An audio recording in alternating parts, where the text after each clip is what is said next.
Allez, c'est parti. Bonsoir tout le monde.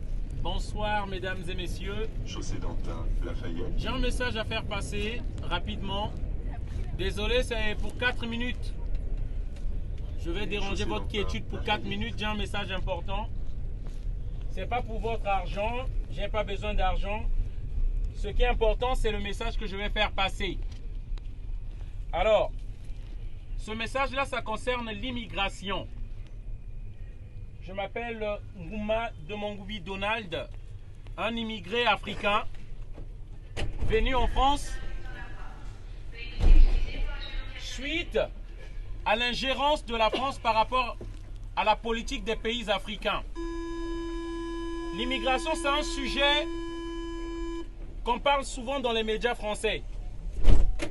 Qu'on parle un peu et les politiciens en font souvent leur cheval de bataille pour avoir l'électorat, pour dire on va lutter contre l'immigration, il y a trop d'immigrés ici. Mais arrivés aux affaires ou au pouvoir, finalement ils font rien. Si je le dis parce que moi je suis d'accord que nous les Africains, les immigrés, qu'on reste chez nous. Richelieu, Drouot. Seulement ceux qui disent lutter contre l'immigration, en fait, ils ne font pas ce qu'il faut faire pour lutter contre l'immigration.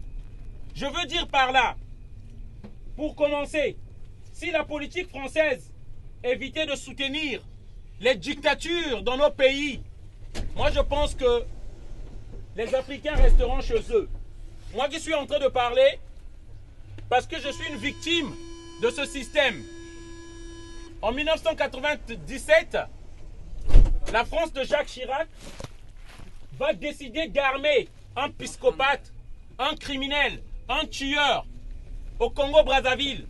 1997, la France va donner des armes à des criminels qui nous ont imposé au pouvoir. Et ils font ça tout le temps dans chaque pays. Ces criminels-là sont leurs marionnettes. Par le biais de la compagnie Total. Et on a tué plus de 400 000 personnes au Congo-Brazzaville. Ce système-là, on l'appelle la France-Afrique, créé par Charles de Gaulle avec Jacques Foccart. Pour ceux qui veulent chercher, ils sauront. Ce système-là continue jusqu'à nos jours. Ici, Macron qui reçoit un criminel du Congo-Brazzaville. Ce monsieur-là a 34 ans au pouvoir. Tous les opposants politiques sont en prison, dont Jean-Marie Michel Mokoko. Et ce monsieur-là est reçu en France sur un tapis rouge. Voilà les victimes de ces crimes. Là, nous voyons des femmes inoffensives qui n'ont pas d'armes qu'on a tuées. Le gagnant des élections au Congo-Brazzaville en prison, il s'appelle Jean-Marie Michel Mokoko. Et ce monsieur-là est reçu à tour de rôle à chaque président élu de la France. Et c'est là où on donne les mallettes de la France-Afrique, les richesses des Africains. Beaucoup de gens se demandent pourquoi ces immigrés qui viennent. Il faut savoir, chaque année la France délivre 3 millions de visas. Il faut savoir, l'immigration clandestine est infiniment petite. Ça ne se remarque même pas. La majorité des immigrés qui sont ici, ils ont eu des visas. Ils viennent avec des visas ici. Et ces gens-là viennent en études ici. Ces gens-là viennent ici pour venir se former. Et ils oublient de rentrer dans leur pays. Nous qui sommes venus ici en tant que réfugiés, la seule chose que nous demandons, je suis de ces immigrés-là qui veulent rentrer chez eux. Beaucoup d'Africains, je parle par leur voix, ils veulent rentrer chez eux. Seulement, comment rentrer chez nous tant qu'on nous maintient des dictateurs? Tant que la France soutient des dictatures, comment on peut rentrer chez nous? Je suis la preuve. Beaucoup d'Africains voudront rentrer chez eux, mais ils ne veulent pas rentrer parce que la France a choisi de soutenir des dictatures. Et cela depuis les années 60. Je prends des exemples. Au Cameroun, lorsque le peuple a voulu se libérer, a voulu nommer leurs représentants. Charles de Gaulle a fait la guerre au peuple camerounais.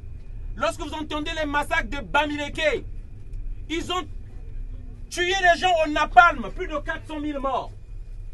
Cherchez à Google, vous trouverez cette histoire-là. En Centrafrique, chaque décennie, on fait des coups d'État. Et la France n'est pas loin. En fait, les élus français, ils sont jamais loin par rapport aux coups d'État qui se passent en Centrafrique. La France est au moins à son 50e intervention en Afrique. L'opération Serval, l'opération Sangariste. Mais pourquoi dans ces pays-là, les choses ne changent pas? Parce qu'ils sont là pour nous imposer des dictateurs. Lorsque on a entendu que, lorsqu'ils ont entendu que Ali Bongo a fait un AVC, devait mourir, la France s'est dépêchée à envoyer son armée pour aller protéger le pouvoir d'un dictateur. Le message que je fais passer, que nous faisons passer, c'est un éveil de conscience. Qu'il est temps que ces méthodes-là changent. Beaucoup d'Africains veulent aller investir chez eux et rentrer chez eux. Mais tant que la France soutiendra des dictateurs, ils sèment des bombes.